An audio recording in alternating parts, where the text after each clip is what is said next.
we have built our business in trust, being innovative, and offering customized products. We offer all range of general insurance products, starting with property, that is fire, burglary, and all risk policies. We also offer accident classes of insurance, which include Work Injury Benefit Act, which we are discussing today. Is it a gardener?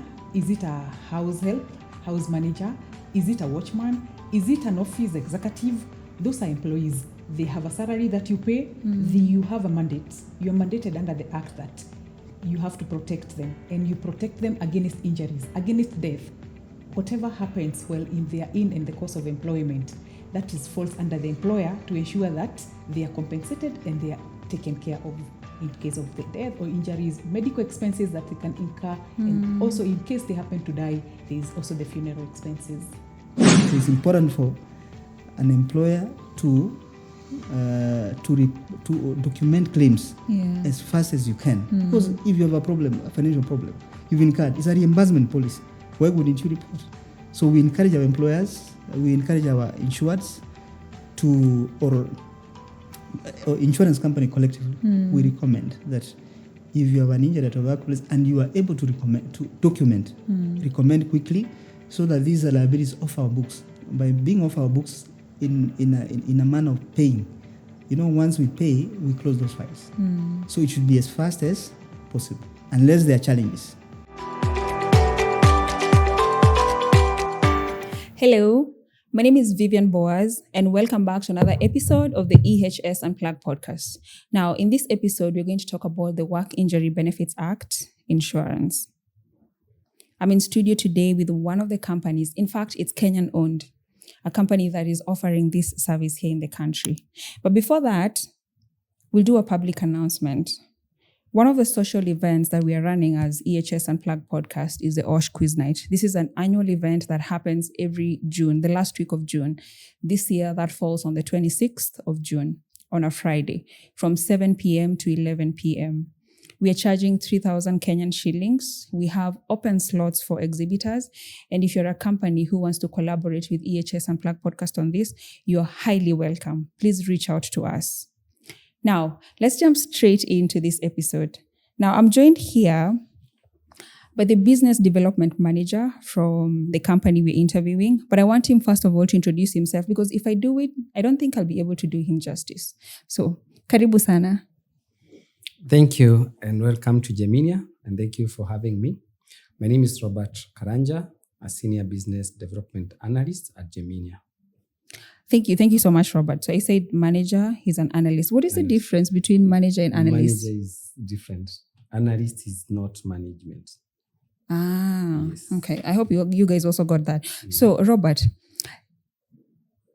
Geminia Insurance. In my introduction, I said Geminia Insurance is one of the companies that offers, WIBA insurance cover. Yeah, correct. Tell us about Geminia Insurance. Who is this company? Thank you for that question. And Geminia is one of a homegrown company here in Kenya, fully owned. It was founded in 1981. It's been in business over 4 decades now. And we have built our business in trust, being innovative, and offering customized products.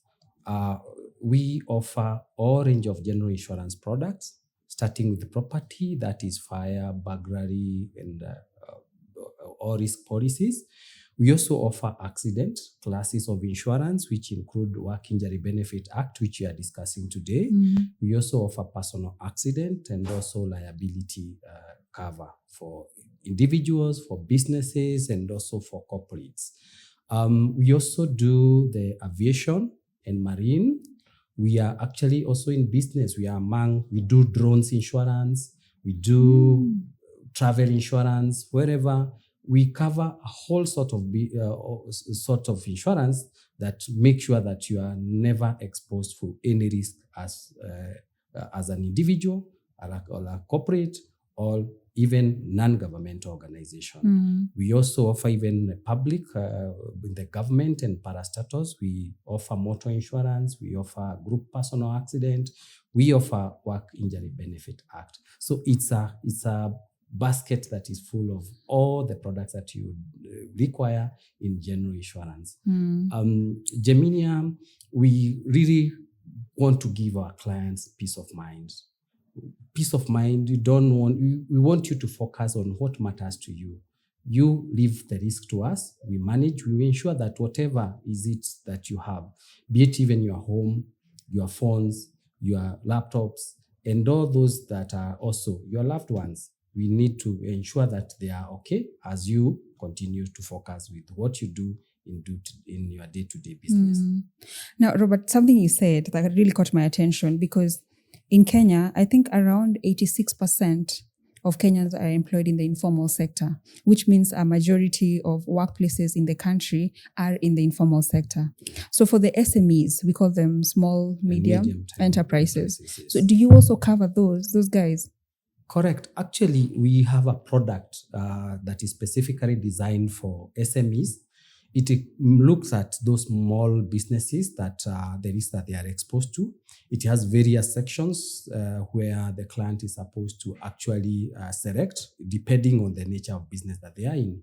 It covers fire in case of they have stock in trade, they have the furnitures and fittings for their business. It covers the workers that actually facilitate your business or your production. It has a section that covers the laptops, the things that you move around with, that is the movable assets. It also got a section that covers even the money that you have in your premises. It goes even further by covering what we call keyman insurance.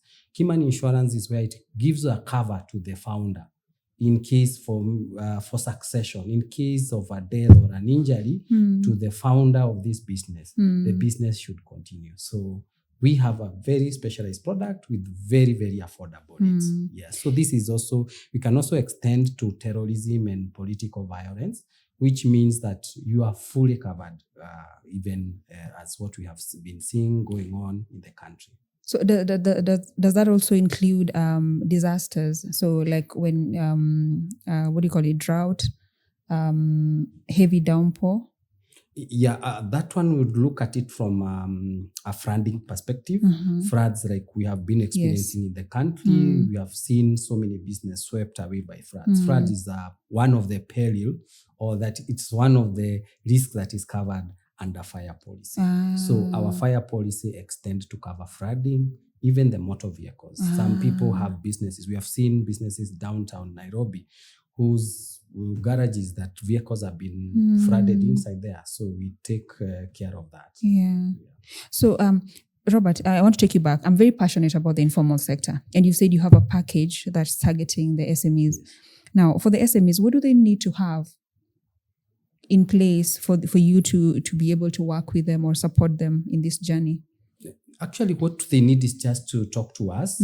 We actually have a team that is out there that actually can discuss on a case-by-case basis. Yeah. You just provide what is your kind of your business that you are in. We look at the items that you have invested, including the stock and what businesses that you do. And you'll get a very affordable package for you and your business and ensure continuity. Yeah. Thank you so much, Robert. You heard that is Geminia Insurance. They've shared the packages that they offer. It doesn't stop with corporates. It goes into the small, medium enterprises. So if you have a business in the informal sector, any form of business, whether you're a saloonist, you're a barber, whatever you're doing in the informal sector, Geminia Insurance is the place to be. They will guide you in this journey of covering your risk exposures as a business. So thank you so much, Robert. Thank you for joining us. You. Now, today's episode is a 3-segment episode. The first session was us talking about Geminia Insurance. Now we've understood who Geminia Insurance is. We've understood the products that they offer. Now I'm joined again in studio by the head of business development and marketing here at Geminia Insurance. I'm going to allow her to introduce herself before we go straight into the business of the day. Karibu sana. Thank you very much. I'm Elizabeth Muhungi. I'm in charge of business development and marketing at Geminia. Yes, thank you. Thank you so much, Elizabeth. Now, I know Robert has set the scene. He's talked about Geminia and he's told us one of the services you offer is WIBA insurance cover. I know now the next question is obviously going to be, what is this WIBA insurance cover everyone is talking about? Okay, thank you. When we talk about Work Injury Benefit Act, this is anchored under the Act of Parliament, and it is under the Act 207, 2007, and it is there to be able to cushion or to cover the employees while and in the course of employment. Employers are supposed to offer this insurance, to take up this insurance, to be able to offer protection for their employees. And this does not, it covers whether you are working in home, you are working at home, you are working at an industry, any working place is meant that all those employees, the employer has a mandate, and they're mandated under the Act to be able to have insurance or have a fund set aside to be able to protect the employees in case of death, injuries, while and in course of employment. So when you've said all businesses, so that means there are no exemptions. Yes, there are no exemptions as long as you have employees who are working for you. Is it a gardener? Is it a house help, house manager? Is it a watchman? Is it an office executive? Those are employees. They have a salary that you pay. You have a mandate. You are mandated under the Act that you have to protect them, and you protect them against injuries, against death. Whatever happens while they are in the course of employment, that falls under the employer to ensure that they are compensated and they are taken care of in case of the death or injuries, medical expenses that they can incur, and also in case they happen to die, there is also the funeral expenses. Because, that is something a majority do not know. Yes. Because as I was telling Robert earlier, 86% of Kenyans are employed in the informal sector. Yes. And this is information that they don't have. It is true. Yes. So if I'm a casual laborer, I'm working outside of Kenya, or I'm actually working remotely because now we're having these new forms of work that are emerging. So are those people also covered under the WIBA insurance? Yes, thank you. And you see, over time, what I can say, in Africa, things have changed.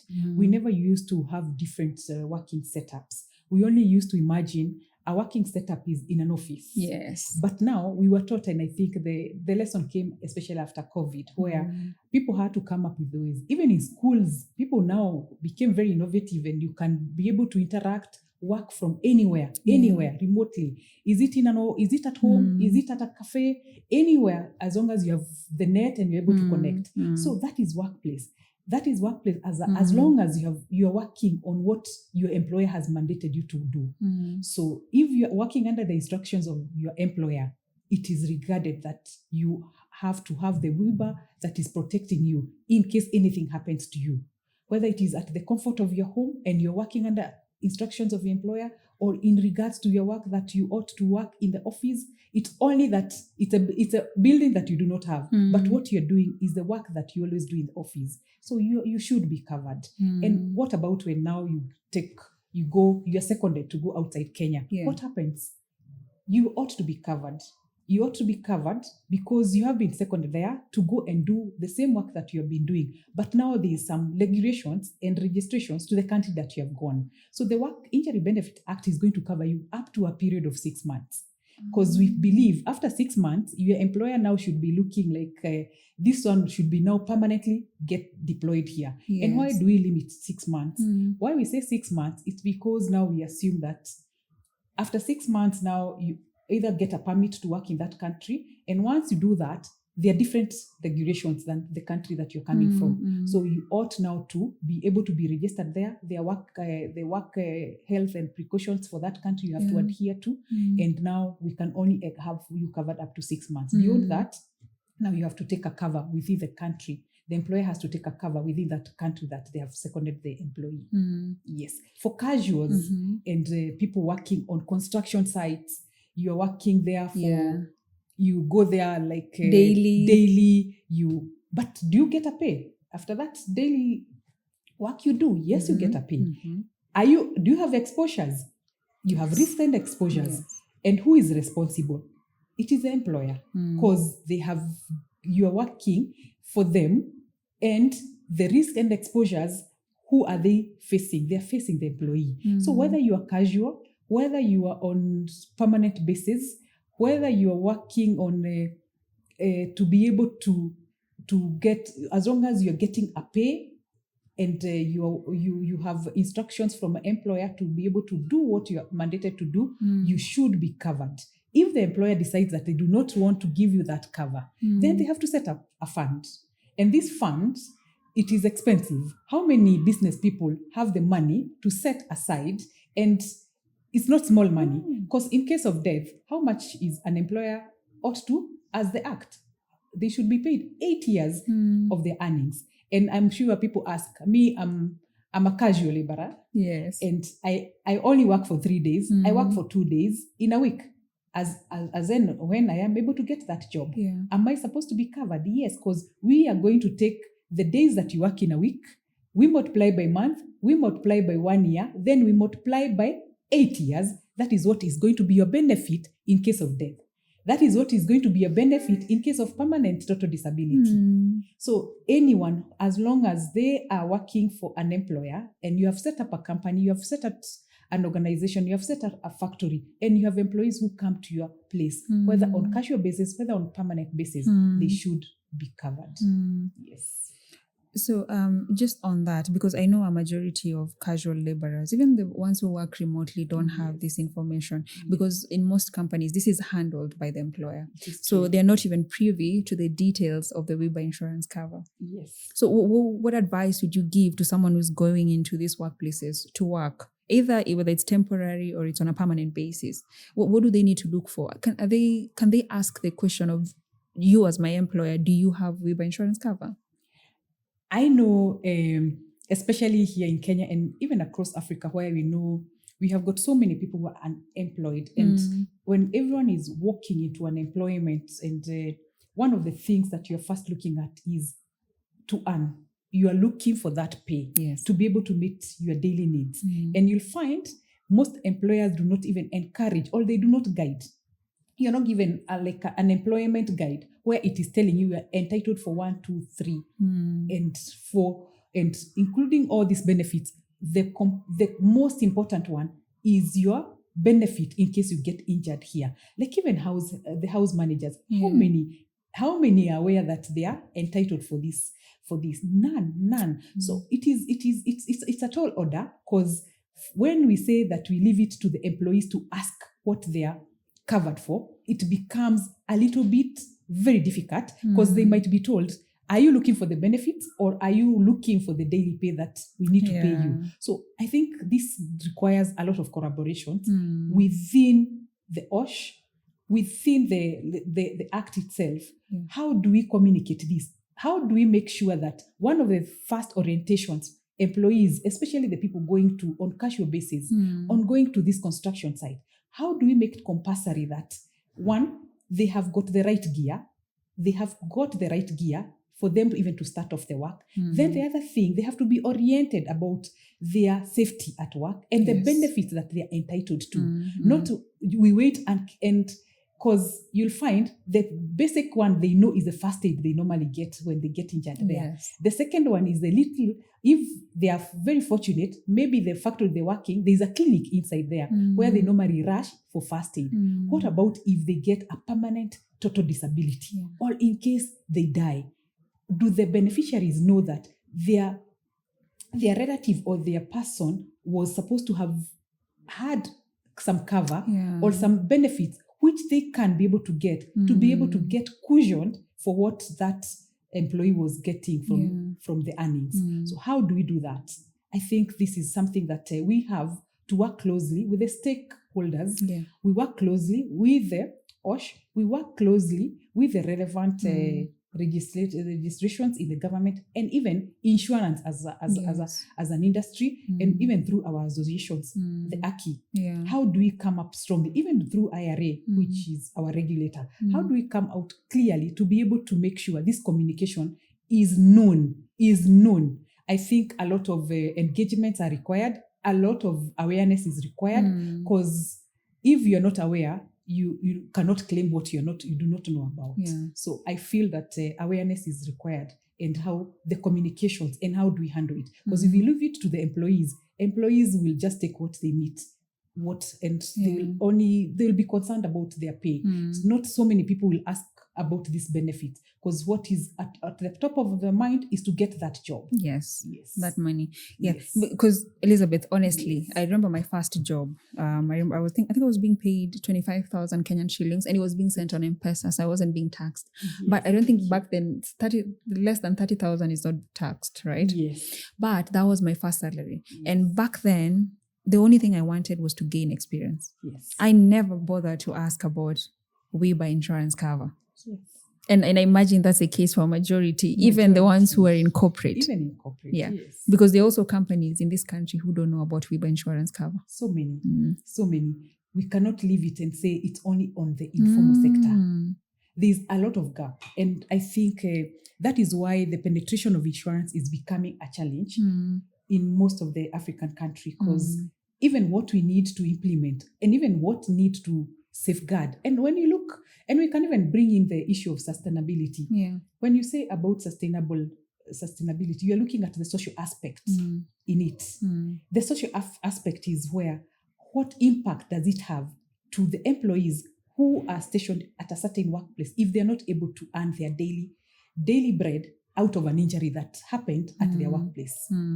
So this is something that companies ought to now to be brought aware and to be made that it is compulsory. It is compulsory that the first orientation or the first communication that you do or you make your employees aware is about their safety. Because when people know that they are safe at workplace, even their productivity becomes at another level. Because every time a construction worker or someone who is engaged on excavation and they're handling machines, factory workers, we have seen people dying. If every day they go to they report to their workplace, and the first thing they know at the top of their mind is, apart from my pay, my safety is a concern to my employer. Their productivity is going to be it's going to be increased, and they're going to work and they're going to feel part and parcel of that organization. So it is a win-win situation for both the employer and the employee. So I feel we work in collaboration in terms of all the affected stakeholders, and how do we bring it? Is it awareness? And through this awareness, how do we touch these people? And what is the wider coverage to be able to touch these people? Is it advertisement, or is it workshops? How do we handle it to be able to make people know that this is no longer a choice? It is something that is it is compulsory. Yes, that it is. The safety of employees it should be guaranteed by the employer. Yes. Yeah. Ooh, thank you so much for that. And back to what Elizabeth has said, very important. EHS Unplugged podcast exists to educate the Kenyan public. So I know our audience will love this information so much. So Elizabeth, one of the things I know our audience is very interested in is also the premiums. Okay. How do we calculate these premiums? Yes. And also, please just start off with, when I say premium, someone is like, now, what is she talking about? What is she talking about? It's true. And every time when people hear insurance, because you're buying, we are selling a promise. We are selling a promise, and this promise is coming at a cost.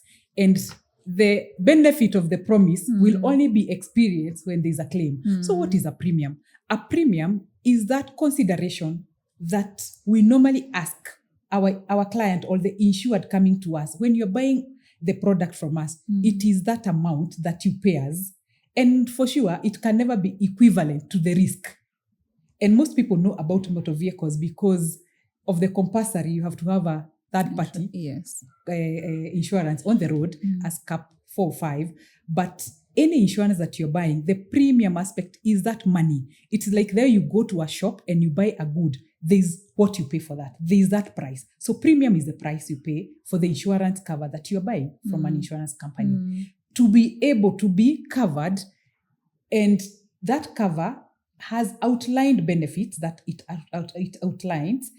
It has got the conditions, and it also has got the exclusions that normally we are told we have got the finer print. The finer print is where it's also good to educate the public and the stakeholders to tell them that it's always good to understand your policy document, because when you buy, you're not going with a physical good.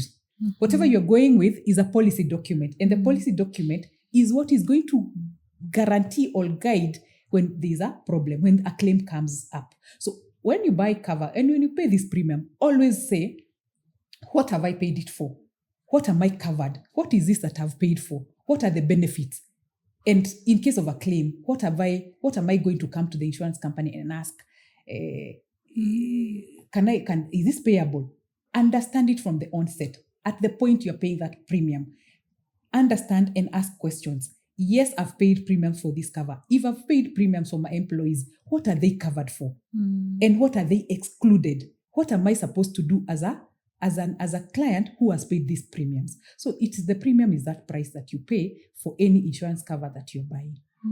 Yes. Okay. Yes. And now you have gone to the other question you're asking, how much are these premiums? Yes. For sure, what I can say is, whatever we charge for these other policies, WIBA included, is not even substantial like the premiums you pay, like the price you pay for motor insurance. So how do we determine the premiums for the Work Injury Benefit Act? The first thing we determine, we look at the exposure. And what do we mean by the exposure? Exposure is an employer coming to us to tell us, I want to cover my employees. We ask them, what is your occupation? Because we look at risk. Insurance is about risks. Yes. So an employer will tell us, my employees are only working in the office. In an office setup, what are the risks? Compared to someone who is a watchman, compared to someone who is a tax driver, compared to someone who is working in a construction site, compared to someone who is working in a mining industry. So we look at those risks and we say an office risk has got lesser risks because your exposure of you to get injured while in course of your duty are less compared to someone else who has got a very high exposure. A driver who is always almost 24 hours on the road has got a higher exposure of getting injured while in course of employment. Yes. So that is the first determinant. We look at that exposure. The second thing we look at is how much is this employee earning? Because the premium is also based on your earnings. And these earnings, we normally compound them and say it is annual earnings. So we take your monthly earnings and we multiply them by 12 to make them annual earnings. Because you remember, the benefits, as I will explain later, are also based on those earnings. So we look at the exposure, we look at your earnings, and now, after that, we also have a tariff. There is also a tariff that is the Work Injury Benefit Act tariff. This tariff, what we use as an index, it has outlined the occupations and also the ratings.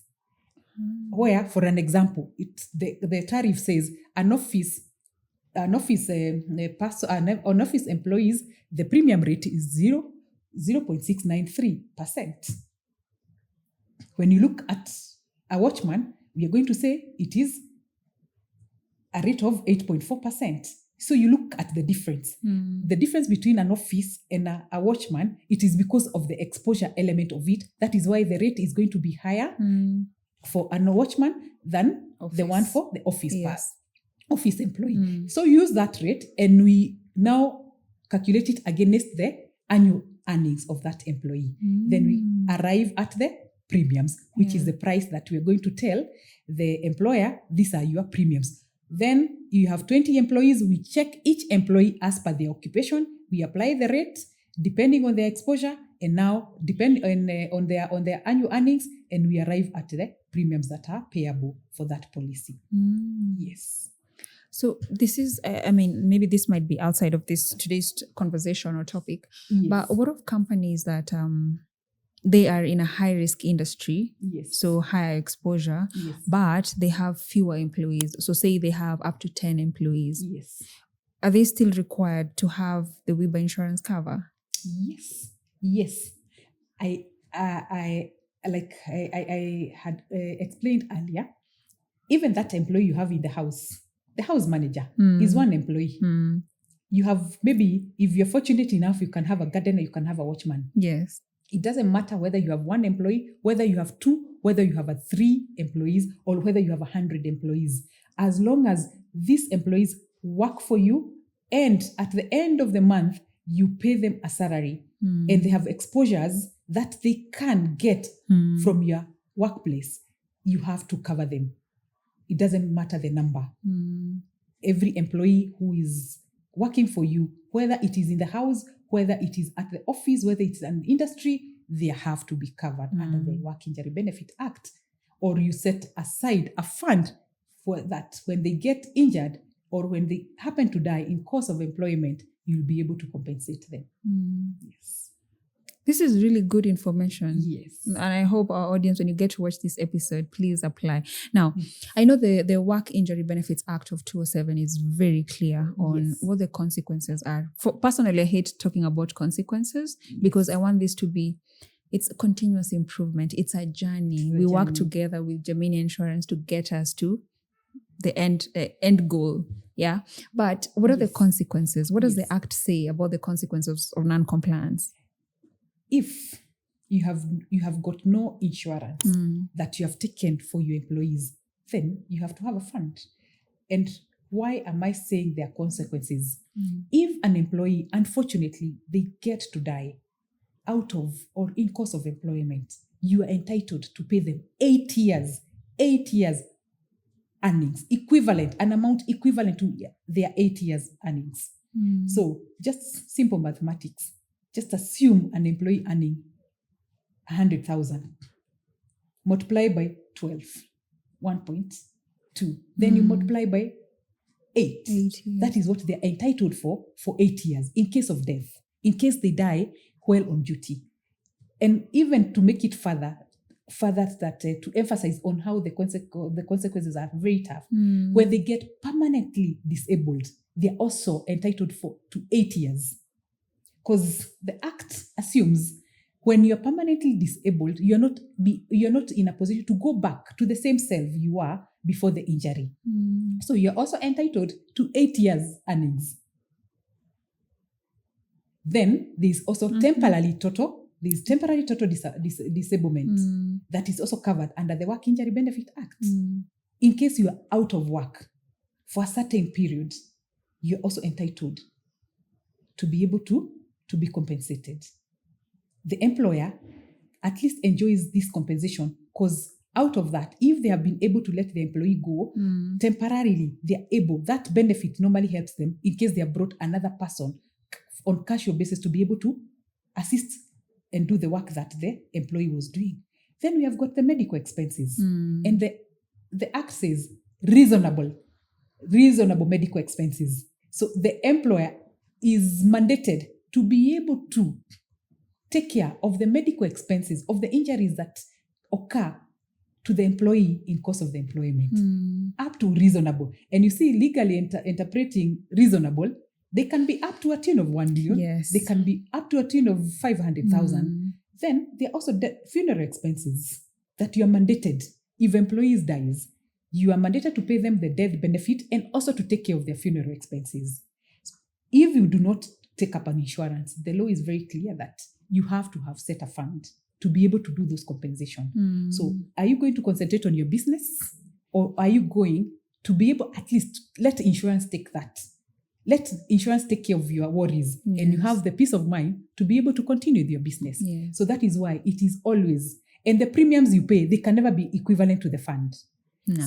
They cannot be It equivalent never to the, is. they It can never never be is. equivalent to the fund. Yeah. Because a premium is only a portion of the risk. Because we normally, at least insurance is about the law of large numbers and pulling the risks together, hoping this one will not claim, this one is the one who is going to claim. So insurance is able to take care of your worries as you concentrate on your business. So the most appropriate way for business people, what I can advise, whether you're a startup, whether you're an established corporate, this is not a small risk. The best way is to cushion yourself by taking the WIBA insurance.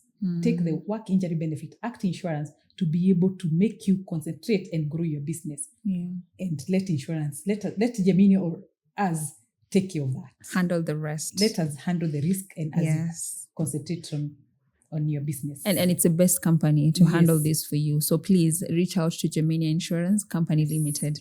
So Elizabeth, my last question. I guess everything you've said, one very important component is a contract. Yes.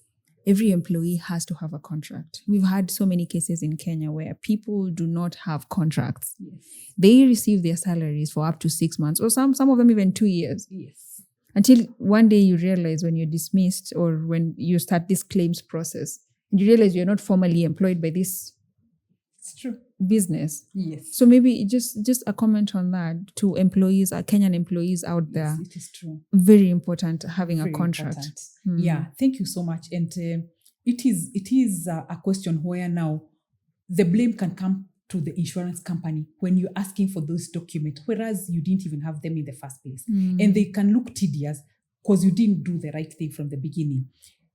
And a contract is a very, very basic document and agreement between an employer and an employee, because that is what outlines what are the standards, or what are the operationals. It's a guide. The employer is guiding the employee. We work from 8 to 5. We work from this hour. Our company operates like this. It's a guide, and this guide can only be operational if both parties are aware about it. And when you have read it, you have understood it, and you have agreed to it. So it's a very, very basic document. And it is something that I would urge employees, as you rush to get the pay, as you rush to be able to say, I've won this, and at least I'm not going to be unemployed, or I'm changing my job, I'm going to this other job.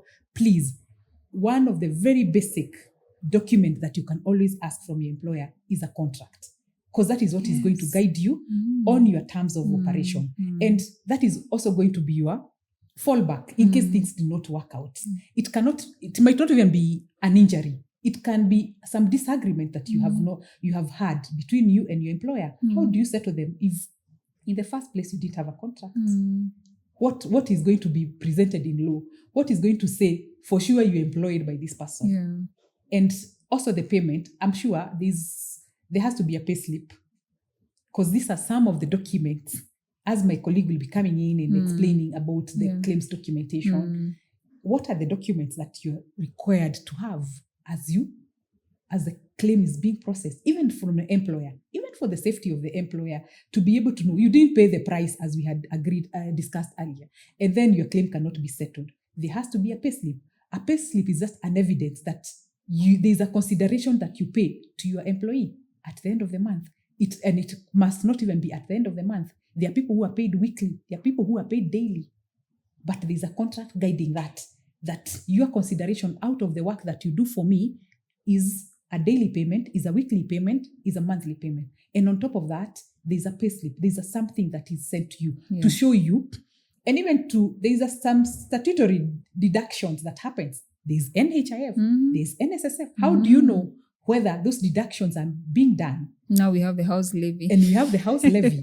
So without a document that is guiding you, how do you know that this gets deducted from your pay? Or how do you know the amount that you receive at the end of the month is as a result of 1, 2, 3, the deductions? The pay slip guides you.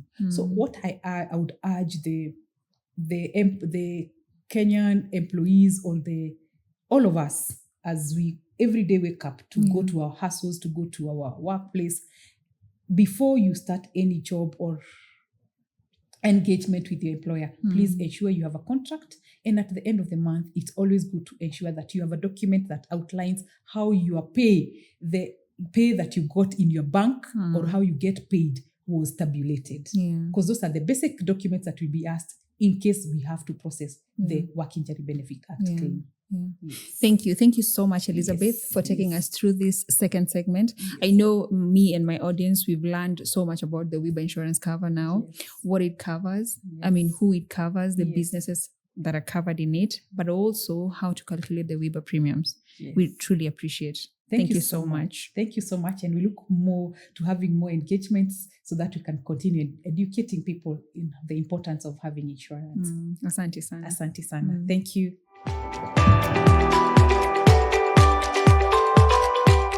Welcome back to the third segment of this episode. We're joined by the claims manager from Geminia Insurance Company Limited. He's going to be taking us through the WIBA insurance claims process. Karibu sana. Thank you. Thank you very much for the invitation. My name is David Nyaundi. I'm the claims manager working with the Geminia Insurance company, and we are happy to be here just to give an insight of what happens in claims. Thank you so much. So let's start, David. Let's start with a scenario. So say I'm working in which example do I want to use? Healthcare. Okay. So I'm working in healthcare and there's an injury. Mm-hmm. As an employer, what is the first step? Well, I remember my colleague Elizabeth talked about, remember this is an act of parliament. Yeah. We are talking about WIBA. So the initial stages are that you're supposed to notify DOSH, which means the Directorate of Occupational Health and Safety. Yeah. Notification means there is a form called DOSH 1 Part 1.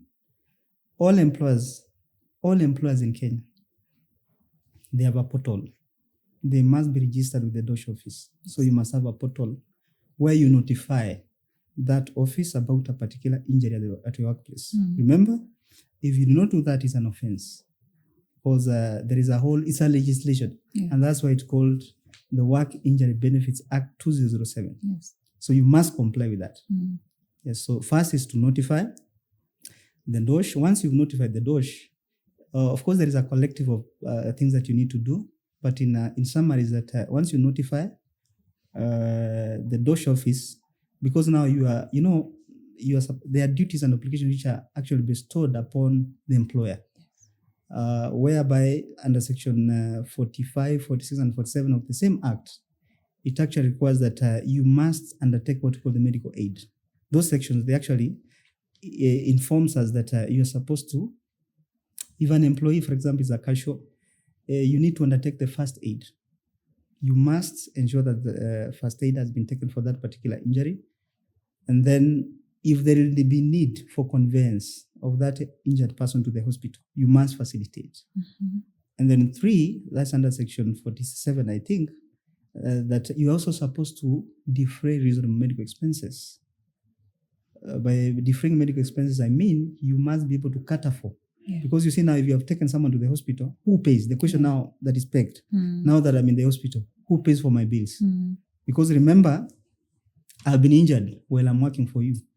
So who pays for the medical bills? The person who pays for the medical bills is the employer. Yes. But now the actual is also puts the word reasonability, depending on the injury. If the injury is very serious, you're supposed to pay reasonably.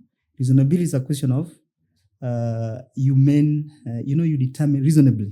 It's now for you to judge what is reasonable.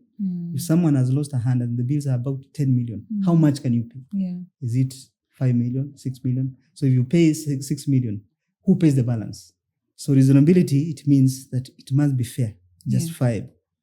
Yes. So that's the first step. So the first step, you inform DOSH. Yes. And then what is the second step? The second step is that you are supposed to inform the insurer with the assumption that you've taken the right insurance cover. For example, if you are insured with Geminia, and that's why we say you think insurance, think Geminia, because you are people-centric. Even the act itself is about people-centric. Yes. It is about persons. So you inform the insurer that there was a problem at my workplace, someone was injured, so that the insurer is supposed to open a file, seek for information from your side for us to be able to help you reimburse the expenses that you incurred. So those are the stages. Of course, there are quite a number of stages that could happen. Yeah. But in a summary, in the shortest form of explanation is that notify DOSH and then notify the insurance company.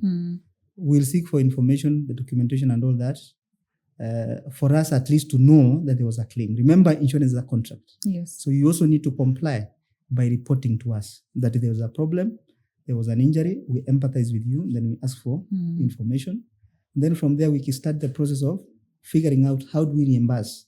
Because remember, you're a financial, if it's a new company, remember now you are short. When someone has been injured, it's a financial obligation that you are supposed to meet. So you need to get a reimbursement of those bills by you reporting. Yeah. Yes. Yeah, David, the claims process is a very important bit of this whole process, and Okay.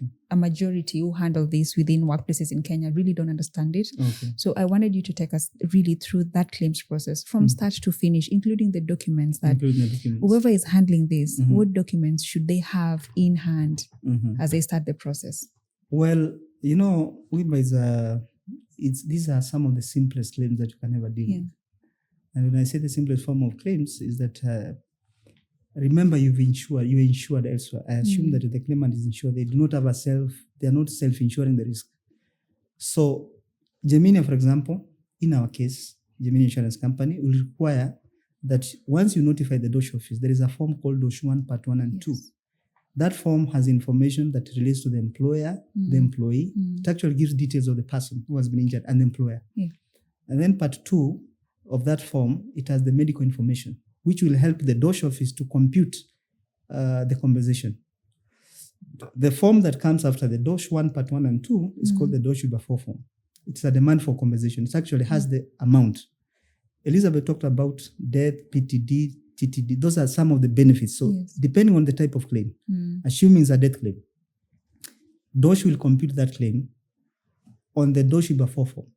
So the two forms will be sent to the insurance company alongside the claim form, proof of employment documents like the pay slips, employment letter, confirmation letter, and any other.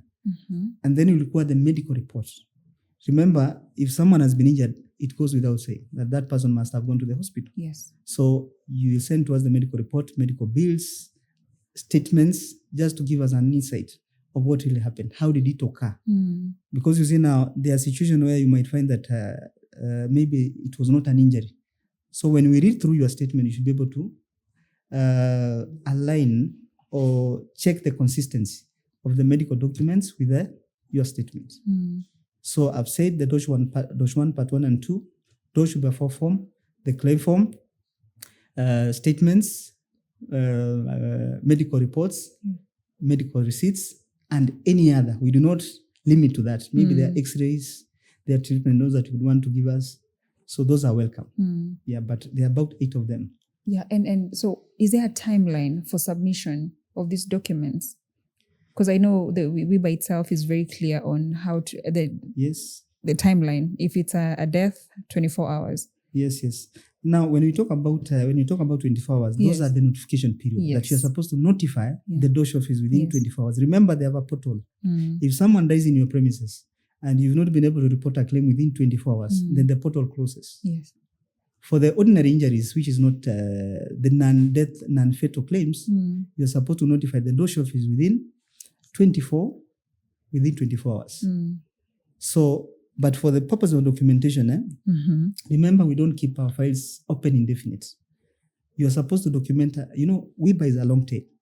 Maybe you have got challenges and all this. We normally keep our files open up to 6 years. Okay? That's when now we close. Because if you look at the relevant legislation, that is the Work Injury Benefits Act, there are registers, the work injury benefits, the injury register, the wages register, and the protective gears register. The employers are supposed to dispose those registers after 6 years. So that also affects us. If that is the case, if that is what the Act says, even you as an employer, even you as the insurance company, we give that leeway up to 6 years. But however, we do not encourage, where an assessment has been done by DOSH, we expect that at least we should be able to get information as quickly as possible so that it does not spill over. You remember this liability. We keep a reserve in our books. Yes. We would want to pay these claims as quickly as possible. So what would be the reason why we would not want to document a claim? Because we normally send reminder 1, reminder 2. At times we might be forced to, because they also raise audit queries. Where are these? When you give claims that are dormant for long, they open a Pandora's box. They open other avenues. So it's important for an employer to document claims as fast as you can. Because if you have a problem, a financial problem, you've incurred, it's a reimbursement policy. Why wouldn't you report? So we encourage our employers, we encourage our insureds or insurance company collectively, we recommend that if you have an injury at your workplace and you are able to recommend quickly, so that these are liabilities off our books. By being off our books in a manner of paying, once we pay, we close those files. So it should be as fast as possible, unless there are challenges. So what are those challenges? Because I know it's as a result of those challenges where we have rejections of claims. Yeah, now there are situations that actually push many underwriters to decline claims. One of the reasons is fraudulent. Remember, WIBA is a very delicate affair. Nowadays, we have the ambulance chasers. Nowadays, we have lawyers who have taken advantage of the lacuna in the act. Remember, the whole act, the Work Injury Benefits Act, even as we speak, is not an act that you can easily say who understands this one, who does not understand. There is a lot of confusion. Of course, not a lot of confusion, but there are a lot of issues that are, because even we have a technical committee that is working on, we have made our proposals to the relevant bodies so that they can initiate a process of getting our views. So it's a whole process. I think I've lost your question in the process. No, so I was asking about what happens for a claims to be rejected? To be rejected. What does the employer do wrong? Or I've said fraudulent claims. Yes. Fraudulent claims is one of the main reasons. Fraudulent claims. Two is when for some reason we are not getting, some information is not consistent. You are telling us you are treated in hospital B, the information that you are getting us is from hospital C, and they are not. You are telling us you had a fracture on the leg when you had a scar on the neck. No one can trace that fracture on your leg. We can only see a scar. Your employer talks about, even your employer does not say you were injured. There are situations where we get people who drop documents on our collecting desk. Claimants, once they know that they're insured, they simply know who is the insurer, they come and drop. So inconsistency of information. Because you see now, there is a whole review process that we undertake as the claims people. Yeah. We try to figure out if you were injured, where were you taken for treatment? What were the injuries that were treated? So inconsistencies, they also make, if you are not able to, remember insurance is about utmost good faith. The duty of disclosure, the duty of openness from the person who intends to claim from an insurance company is paramount. It's very important for you to tell us the truth, to help even the person who is analyzing the paperwork to be able to make a judgment, a fair judgment. Because you see now insurance is about, we have the treating customers fairly policy, TCF, that we must treat you fairly. So inconsistencies, fraudulent claims, and non-payment of premium can also amount. Remember, we invest the premium that we get. This is a contract. So if, for example, you've taken cover and you've not paid premium, it can be one of the reasons. Of course, it's a big subject that you can argue. But you can imagine you've taken a cover and you've not paid premiums, because the insurance run on premiums. We invest those premiums. Very small premium, because we learn on the principle of the law of large numbers. We collect premiums from various people, put in one basket, we invest. So you have a claim of maybe 5 million. We charged you about 200,000 and you never paid. So you can imagine that can be one of the reasons that you cannot. That can also result to a rejection. A rejection, Yes, but of course it's a big subject, but it's one of the reasons that can result to rejection of the claim. So if my paperwork, everything aligns, I'm very truthful in everything that I share with you. How long does compensation take? Remember, an insurance company, like any other licensed companies, we run under the Insurance Act 487.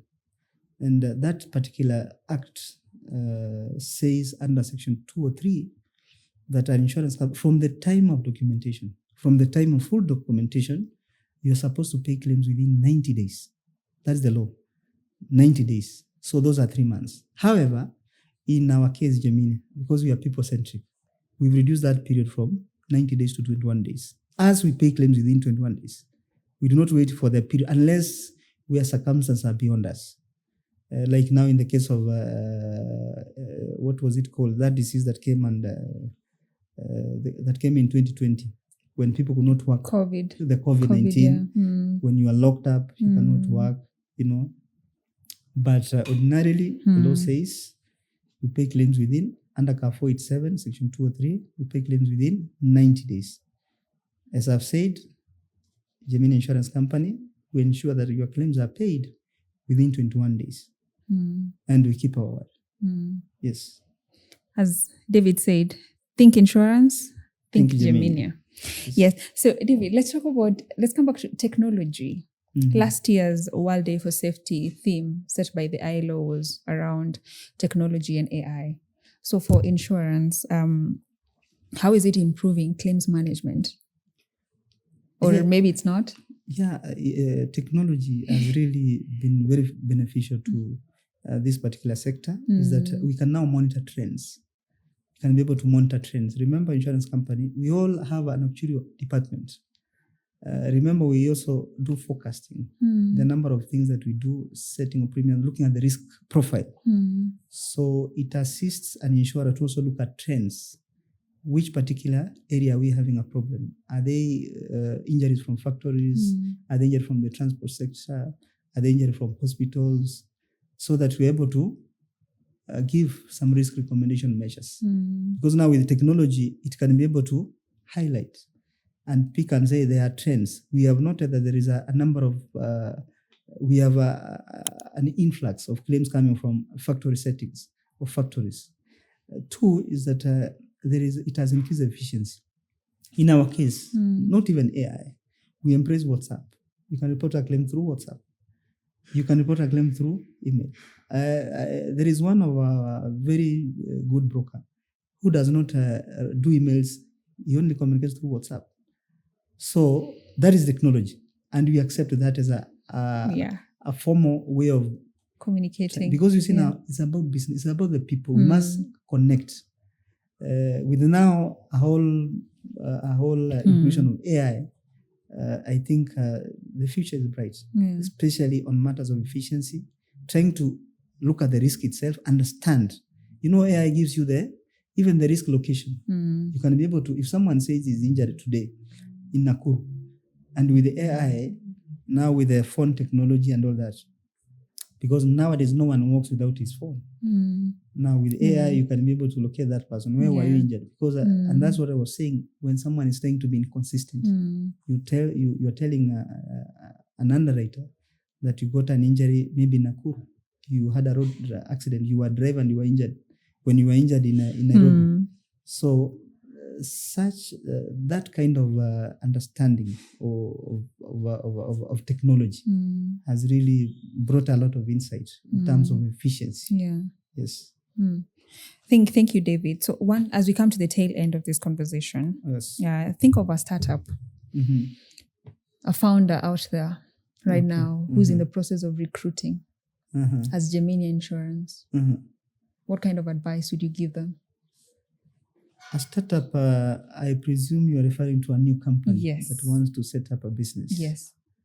For such a company, I would advise them to have this approach of the 3 C's. The 3 C's means that they must be in compliant with the relevant legislation. They need to understand that now they are dealing with the work injury benefits. Remember, you are employing people who might take advantage of your ignorance of the law.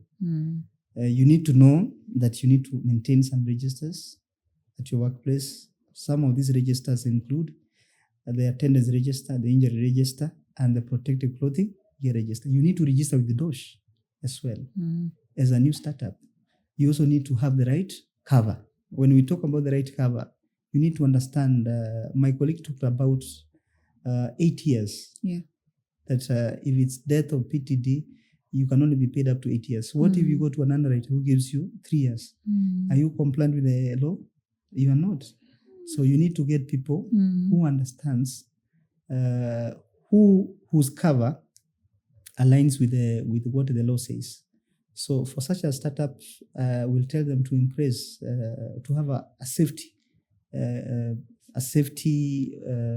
related policy that will be able to address issues of safety, because safety is key. Yeah. When a company has no injuries, even your loss ratio, the account looks attractive to anyone. But now if you have so many claims, when you move to company A, they tell you, what is your loss ratio? Your loss ratio is so bad. there is a way you can also mitigate the risk, and your premium you can even get a discount as a startup, because one claim can wipe out the entire company. So it's very important for you to embrace safety at your workplace. Ensure you are registered. Ensure you have the right understanding of that particular law that affects your business, because it's not about insurance. The work injury benefits, we borrow a lot from that act. Our policies, any underwriter, because now if there is inconsistency between your policy and the act will prevail. Yeah. Yes. So my advice would be, ensure that you have the right insurance cover for your people. Register with the Director of Occupational Health and Safety, and then have a policy, a safety policy at your workplace to mitigate your losses. Yes. Thank you so much, David. I know we've learned so much about the claims process. I know myself and my audience, now we're on the right track. So the only ask for me to you guys is now go spread the gospel.